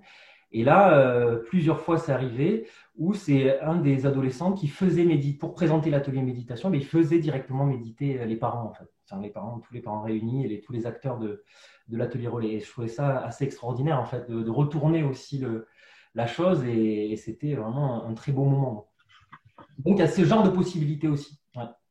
Ce que j'entends dans l'exemple que tu donnes, c'est que donc, dans cet atelier relais dans le Val-de-Marne, les élèves, les adolescents élèves qui vont se retrouver en conflit, donc soit avec la structure, soit avec un enseignant, soit avec des camarades, soit avec leurs parents. Tout à fait. En fait, parfois, au lieu d'aller directement travailler, parce que la médiation, c'est interrelationnel. Donc, on va travailler la relation que l'adolescent peut avoir avec d'autres. La méditation pourrait permettre déjà, par un apaisement, et il y a ces 2 voies d'apaisement, bien sûr, hein, c'est ça le titre de ce webinaire. Donc, dans les 2 cas, il y a le même objectif d'apaisement, mais peut-être que déjà, si l'adolescent commence à s'apaiser par la méditation à son niveau, ça peut lui permettre ensuite d'avoir une relation plus apaisée avec les autres. C'est exactement ça. C'est vraiment un des principes clés de la pratique, tu as très bien senti ça, c'est que comme il y a cet espace d'accueil inconditionnel de ce qu'on est, ça veut dire qu'on a mal au dos, mais au lieu de s'en vouloir d'avoir mal au dos, on va l'accueillir. Comme elle disait Anne-Marion, c'est pas être calme, c'est-à-dire que c'est sûr que quand on va méditer, on va avoir des pensées et on va accueillir les pensées. Si on sent une émotion, il y a des méditations très spécifiques où j'accompagne les adolescents à accueillir leurs émotions aussi. Et ce travail d'accueil inconditionnel de ce qu'ils sont, mais naturellement, ça va les amener à être dans un autre état d'esprit avec l'extérieur. Ça se fait, c'est automatique en fait, c'est proportionnel, c'est tout ce qu'on veut, ça se fait. Et pareil, c'est pour ça que c'est intéressant de travailler avec les parents et les adultes aussi, parce que eux, c'est pareil en fait. Et plus ils vont s'apaiser avec eux-mêmes, accepter ce qu'ils sont, accepter d'être défaillants à des moments, accepter aussi toutes leurs difficultés, plus ils seront capables aussi d'accueillir l'adolescent tel qu'il est. Et c'est un chemin mutuel et c'est pour ça que c'est intéressant, et dans le livre, je le propose aussi, la possibilité que le temps, enfin, si c'est à la maison, en tout cas entre les parents et les ados, le temps de méditation peut être quelque chose de partagé et qu'ils peuvent faire ensemble. Alors, comme tu le disais, Marion, séparés, mais ça peut être aussi un moment ensemble. Et j'explique un petit peu comment faire, c'est-à-dire qu'en fait, après la méditation, il s'est passé des choses, il s'est de pouvoir créer un moment où on parle de ce qui s'est passé pour nous. Et au fil du moment, on va dire, bah, tiens, j'ai eu des pensées, ah tiens, j'ai repensé à ça. Et ça crée ce moment d'authenticité entre l'enfant, enfin, entre l'adolescent et son parent, qui est extraordinaire. Et ça, j'ai eu des témoignages aussi déjà des gens qui ont essayé de le faire aussi à la maison. Et que c'est par ce biais-là, ben, on peut vivre un moment d'authenticité avec son adolescent sans forcément parler des problèmes clés, mais par d'autres biais, d'avoir un petit moment d'authenticité et de vérité avec son enfant, avec son adolescent, c'est génial. C'est faire autrement et faire autre chose. Ouais, exactement. Et du coup, Anne-Marion, quand tu parlais tout à l'heure des entretiens individuels que tu peux faire avec chacun, avec les parents d'un côté et l'adolescent de l'autre, je me demandais en écoutant Mathieu, en t'écoutant aussi, est-ce que le médiateur pourrait s'en saisir de cette méditation pour déjà, à travers ces entretiens de pré-médiation qui préparent la médiation, offrir une pratique méditative qui va faciliter ensuite les séances communes, où il y aura une confrontation qui sera peut-être un petit peu plus délicate. Oui, après, on peut, je pense que ce serait formidable. Je pense qu'il faut l'annoncer avant, c'est-à-dire que quelqu'un qui vient voir un médiateur, moi, quelquefois, on oriente les personnes, ce sont des avocats qui orientent les personnes vers moi. Hein, donc, il y a un conflit, il y a quelque chose de vraiment critique, il y a quelque chose d'intense, il y a quelquefois souvent même une rupture de lien qui est déjà intervenue. Et dire à un avocat, au fait, je commence par une méditation. Bon, oui, on va changer de. Après, si c'est quelque chose qui est mis en place, qui est structuré, qui est expliqué, qui est su et qu'on vient nous voir pour ça, c'est génial. Maintenant, c'est ce que je voulais dire par rapport à ce que Mathieu vient de décrire. La médiation parent-ado, quelquefois, c'est chaud. Hein. Quelquefois, je veux dire, il y a un moment où les filtres s'en vont. Et quand l'ado, qui n'est pas du tout stratège, qui n'est pas diplomate, s'autorise à dire à son parent comment il le voit, c'est pas toujours simple. Et la présence du médiateur est utile parce qu'elle permet justement d'avoir la reformulation en communication non violente ou de creuser ou d'aller au-delà du message qui peut être un peu brut. Mais les parents qui jouent les super-héros, et ils veulent bien faire, hein, c'est pas qu'ils mentent, mais n'empêche que. Et puis l'ado, il est malin, hein, il sait très bien hein, en fait qui est vraiment son parent, ce qui se passe pour lui, il connaît ses failles. Le moment où c'est l'ado qui le dit, c'est difficile. Donc là, ça peut être un peu plus musclé, entre guillemets, que la méditation. Enfin, c'est différent et ce qu'il ne faudrait pas, ce serait que le fait de commencer par une méditation soit interprété comme on va commencer par se calmer. En fait, c'est pas l'enjeu. Ah non. C'est pas l'enjeu.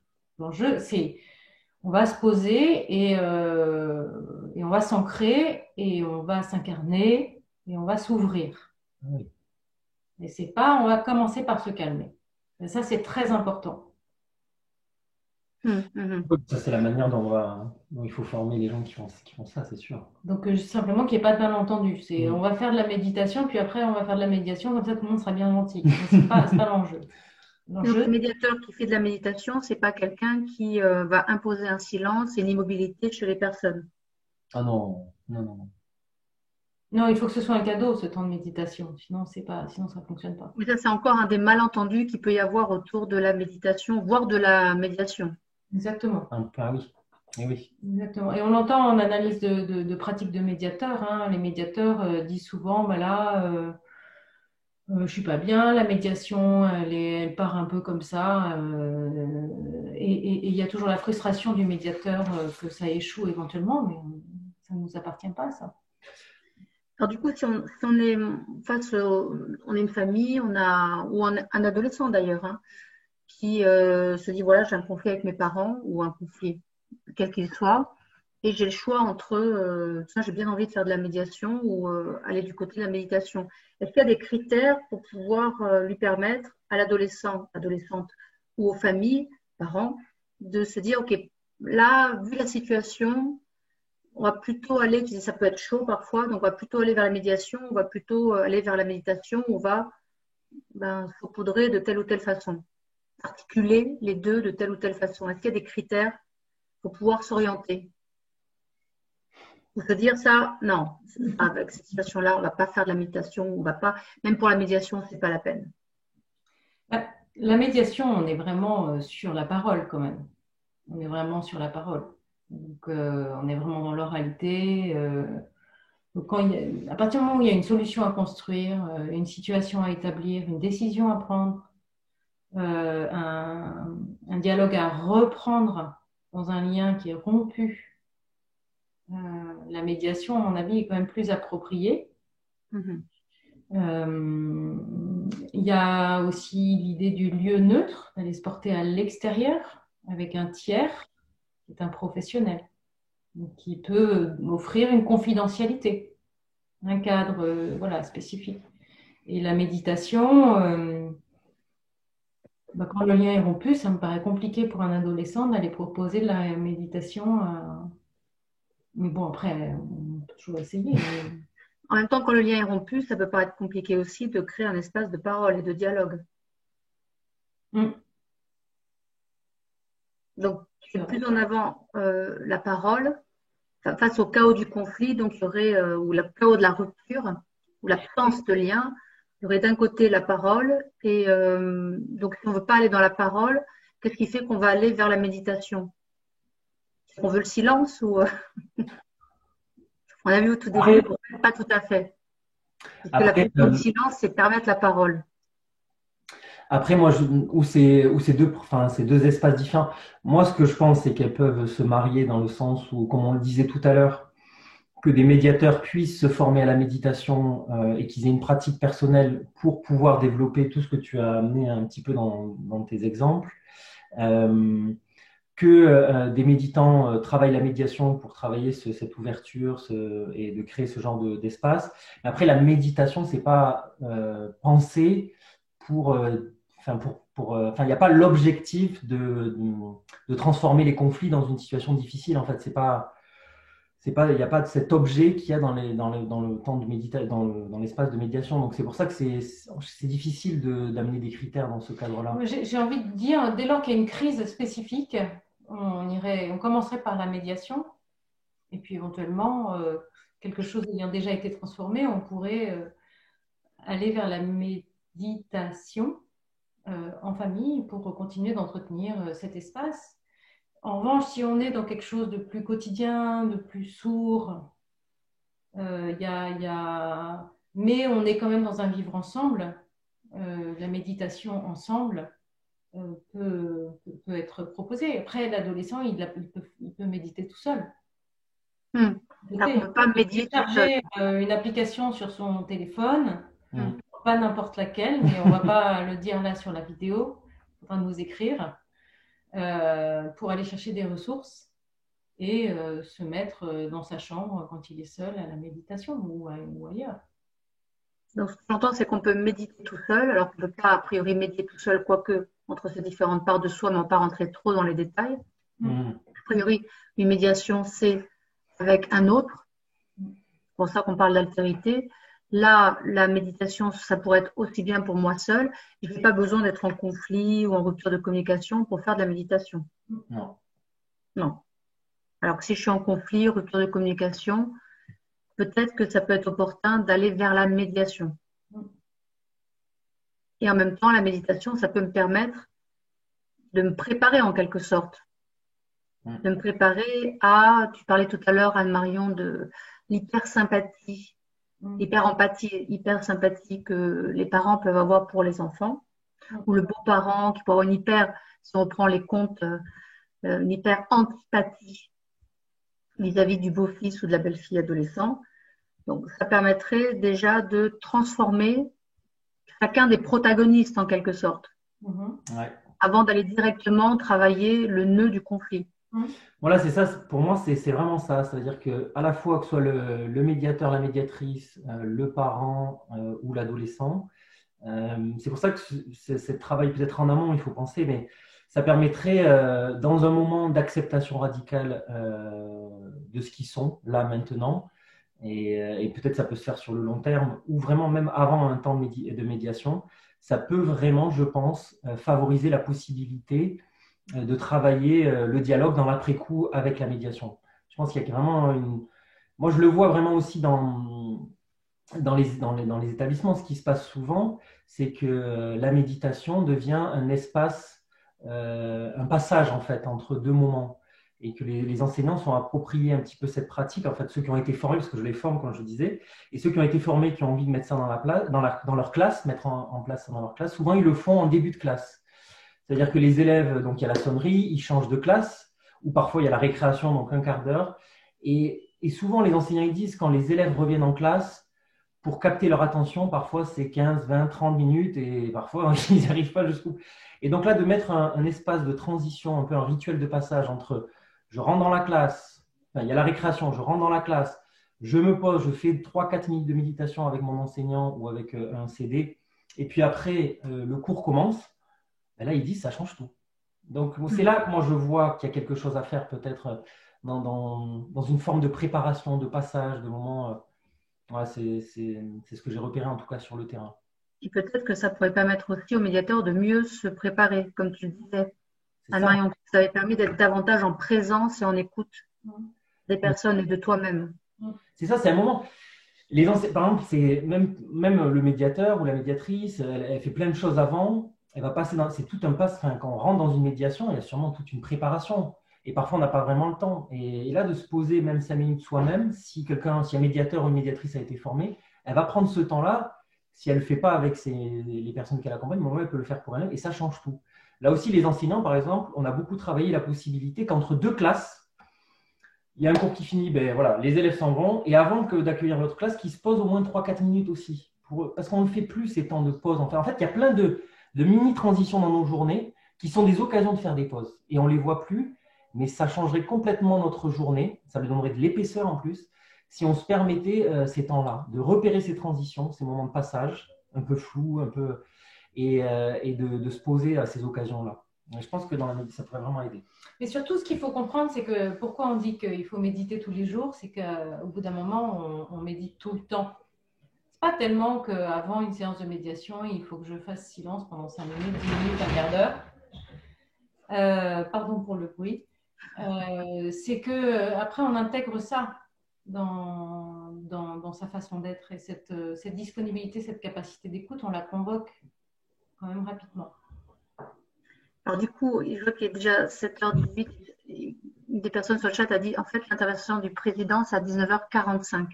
Donc, du coup, on va essayer de laisser un quart d'heure entre la fin du webinaire et le début de l'intervention du président. Alors, pour conclure, j'aimerais vous poser une question dont je vous ai parlé tout à l'heure, qui n'était pas prévue, et vous êtes libre de ne pas y répondre, qui est, qu'est-ce que la médiation ou la méditation a changé dans votre vie personnelle en tant que parent? Si vous avez des adolescents dans les relations que vous pouvez avoir avec les adolescents ou vos enfants, qu'est-ce que ça a changé? Et est-ce que ça a changé quelque chose? Pardon, est-ce que ça a changé quelque chose? Et si oui, qu'est-ce que ça a changé? Vas-y.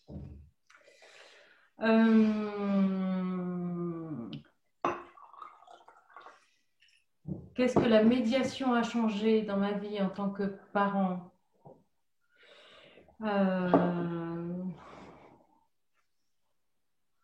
Je pense dans une manière d'écouter et de dialoguer avec mes filles. Donc j'ai 2 filles qui vont avoir 11 ans bientôt.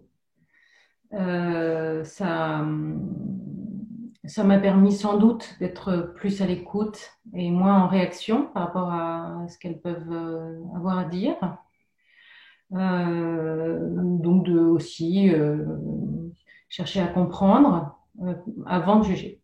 Donc ça a changé. Dans la méditation, ça m'a vraiment permis d'entendre tout ce qui se passe en moi quand je suis en relation avec elle. Et ça, c'est phénoménal.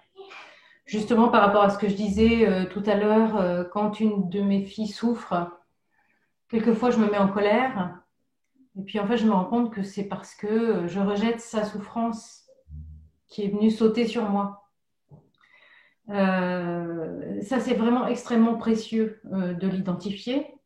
Et ça me permet donc de dire en direct à mes filles, de leur transmettre en fait l'état dans lequel je suis pour qu'elles puissent comprendre et puis se distancier, de comprendre cette perméabilité entre nous. Moi, je dirais principalement c'est ça. Et une plus grande disponibilité aussi parce que je vois tous ces micro-événements, tous ces moments où je suis pas disponible pour elle, elle me parle, j'entends rien, je dis quoi? Puis là, tout de suite, je vois, je me dis non mais en fait, reviens avec elle. Parce qu'on, nous, parents adultes travaillant, on a tout le temps 1000 choses à l'esprit. Je suis tout le temps dans l'anticipation et c'est une blague entre nous. Je leur dis à chaque fois que je parle de ce soir ou demain, vous me mettez un gage, je vous dois 50 centimes. Et je leur dois beaucoup d'argent. Ce que j'entends, c'est que ça permet une plus grande donc, disponibilité vis-à-vis des autres, parce que ça permet aussi une meilleure, vis-à-vis de tes filles en l'occurrence, une meilleure clarté par rapport à ce qui se passe en toi lorsque tu es en interaction aussi avec elles. De ne pas te laisser abuser par une colère qui en fait est plutôt c'est trop lourd cette souffrance, c'est trop lourd ce qui est en train de se passer, mais je ne suis pas vraiment en colère, c'est autre chose qui se joue. Donc ça me donne plus de sens. Oui, et d'apprendre à ne pas réagir.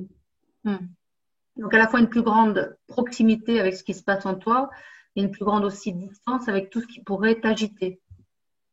Oui, distance, je ne sais pas. Je ne sais pas si c'est tellement la distance, mais c'est une capacité plutôt de rester attentif et d'accepter les choses telles qu'elles sont sans forcément chercher à les modifier en agissant. D'accord, merci Anne-Marion. Et Mathieu, je ne sais pas si tu as des enfants.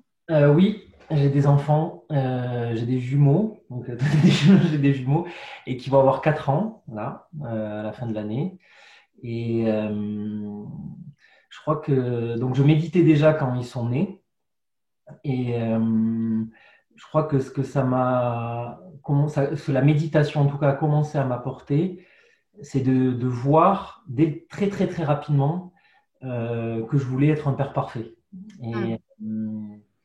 Et que la méditation elle m'a permis de voir plus clairement ça. Et au début, le fait que je voulais être un père parfait, je prenais pas complètement ma place. Enfin, il y avait quelque chose qui n'était pas complètement incarné parce que je m'autorisais pas à être comme je suis. Et même ma femme, elle me disait, mais Mathieu, pourquoi tu n'es pas comme tu es? En fait, pourquoi tu as besoin? Et comme si j'avais un besoin d'en faire plus il y avait quelque chose qui n'était pas assumé d'être comme je suis. Et c'est vraiment ma femme, et avec la pratique que je faisais à côté, qui m'a permis de me dire, mais c'est bon, quoi, ça va. Et pourtant, en plus, et ce qui était fou, c'est ce qui est paradoxal en plus, c'est que je le dis tout le temps dans la méditation, que je transmettais déjà la méditation, qu'il ne faut pas être parfait, tout ça. Mais là, dans ce passage de ma vie où je suis devenu père, il y a eu comme un sursaut comme ça de vouloir être parfait, qui a été un gros travail. La méditation m'a aidé vraiment à accepter d'être le père que je suis, c'est-à-dire je déconne parfois, quoi, et ça, c'est pas toujours simple parce que la méditation, ça amène une lucidité, en fait, très, très profonde. Et donc, on voit, en fait, les moments où on est complètement à côté de la plaque. Et la méditation, ça nous permet d'accepter. Et comme on doit accepter qu'on ne peut pas être 100% présent, parce que ça, il faut vraiment aussi voir que la méditation, c'est pas être à 100% là présent tout le temps. ce qu'on découvre quand on pratique, c'est que des fois on est là et des fois on n'y est pas, et que c'est une réalité de l'existence humaine qu'il faut accueillir. Et bien là, c'est à des moments, je suis un papa qui accepte, qui accueille, qui comprend, et à des moments, je suis à côté de la plaque. Et je suis pris par mes propres émotions. Et c'est ce mouvement d'acceptation de ce père imparfait qui me permet paradoxalement de mieux vivre cette fonction, de mieux vivre le rapport que j'ai avec mes enfants et que ça se passe beaucoup mieux en fait. C'est fou comment ça. Il y a un paradoxe là qui est à expérimenter parce qu'on n'y croit pas. Mais plus on accepte justement d'être un père imparfait, en tout cas dans ce cadre-là, plus ça marche, plus ça fonctionne et plus je le sens, enfin ça se sent avec mes enfants. Et puis ce que permet la méditation, c'est d'avoir à des moments en tout cas l'attitude juste. Savoir faire un câlin quand il faut faire un câlin et savoir dire non quand il faut dire non. Et c'est pas parce que souvent on a l'impression que la méditation c'est devenir un bisounours, c'est être dans la bienveillance un peu kitsch. Mais non, justement ça nous apprend à avoir la juste, en écoutant la situation, d'avoir la juste place et la juste parole. Et des fois il faut dire non. Et ça m'a appris à dire non, et à mettre un cadre aussi à mes enfants. Donc, savoir aussi fixer tes propres limites. C'est ça, ouais. Et par rapport à toi et par rapport à l'autre. Donc aussi par rapport à toi et l'exigence qu'il pourrait y avoir d'être absolument parfait. Exactement. Et donc du coup d'être un père désincarné, puisque la perfection n'étant pas de ce monde, ça va être compliqué d'être un père parfait. Ça. Et en fait, ça, paradoxalement, de vouloir être parfait, ça bloque, ça paralyse. C'est ça qui est fou. On veut être parfait, donc on veut bien faire. Et c'est là qu'on fait les plus grosses bêtises finalement, parce que ça nous paralyse, ça nous empêche d'être naturel, d'être nous-mêmes.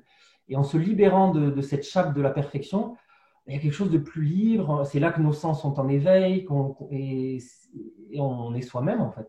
Et ça se sent. Ma femme l'a senti, et puis les enfants le sentent aussi, bien sûr. Cette notion de perfection, imperfection, c'est quelque chose qui résonne en toi aussi, Anne-Marion, par rapport à la médiation.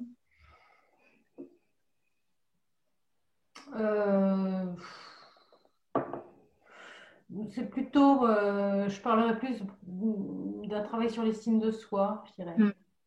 Un travail sur l'estime de soi, d'arrêter de s'en vouloir. Pas tellement par rapport à la perfection. Je ne sais pas si la perfection est un enjeu pour moi. Mais d'arrêter de s'en vouloir, d'être comme ci, comme ça, de vouloir être quelqu'un d'autre que ce qu'on est réellement. Oui, ça, c'est vrai que la méditation apporte cette chose-là. De voir déjà qu'on s'en veut. Parce que souvent, on est tellement pris dans nos injonctions intérieures qui sont reproduites de l'extérieur, mais pas seulement, qu'on ne s'en rend même pas compte, en fait, à quel point on ne se fout pas la paix. Et qu'en fait, ben oui, on est comme ça, c'est pas grave.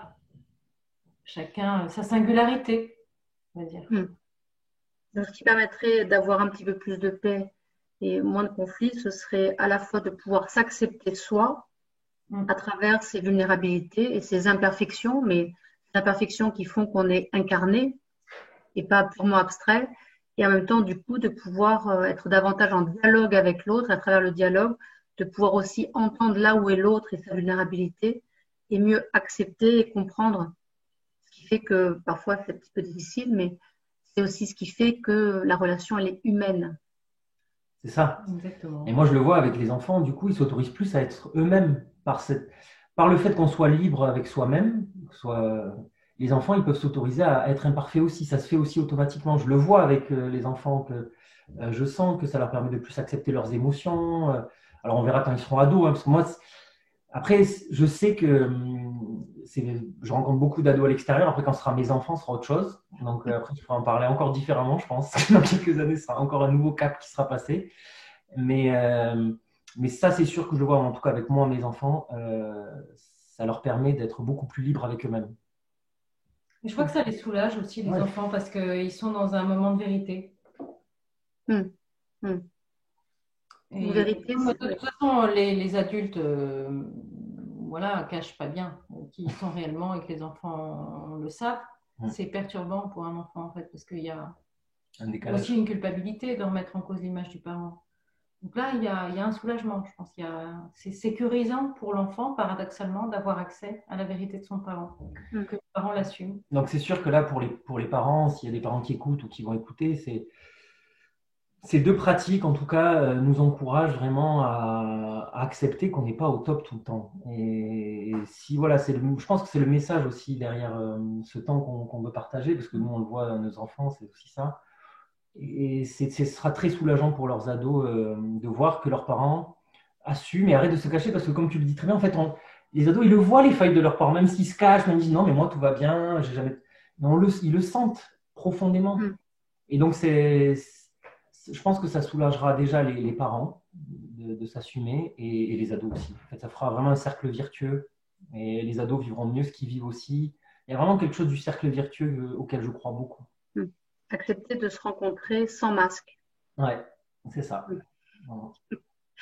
Bon, je vous propose qu'on conclue, il est déjà 7h30. Je vous remercie beaucoup à tous les deux et merci aussi à l'école de la méditation qui était partenaire de ce webinaire pour cette conférence qui était ouverte à tous les professionnels de la méditation, mais plus particulièrement à tous les parents qui peuvent être et aux adolescents peut-être. Je ne sais pas s'il y en a quelques adolescents qui ont pu nous voir, j'espère, ou qui vous verront ce webinaire sera accessible en podcast sur le site du TEMA, temafor.org.